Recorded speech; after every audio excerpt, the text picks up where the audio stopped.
Sahabat ternak, saya akan jelaskan tentang mesin tetas full otomatis dengan kapasitas 864. Prinsip-prinsip penetasan telur adalah bagaimana kita menciptakan suatu ruangan ini stabil, baik itu yang ada di rak atas, rak tengah maupun rak bawah. Demikian juga kelembapannya. Apabila kita mampu menciptakan itu, maka telur yang ada di atas, di tengah maupun di bawah, insya Allah akan menetas sesuai harinya. Ini nggak terlalu panas, nggak terlalu dingin atau suhunya di atas tinggi, di bawah rendah, tidak, akan stabil. Nah, saya ciptakan dengan cara udara yang ada di sini dihisap dulu ke atas, dihisap ke atas oleh kipas angin yang ada di sana.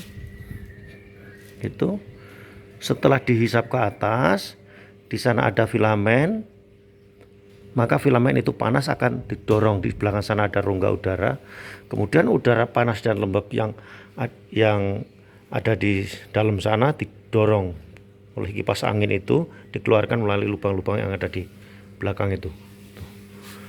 Di sana ada lubang udara, udara akan keluar ke sini, akan keluar. Nah, sana ada, terus itu di bawah ada, termasuk di bawahnya sana ada juga.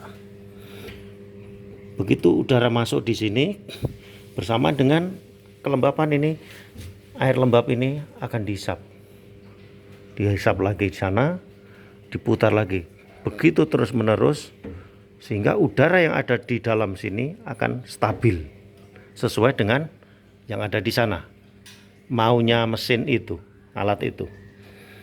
Ini akan terus menerus begitu. Nah,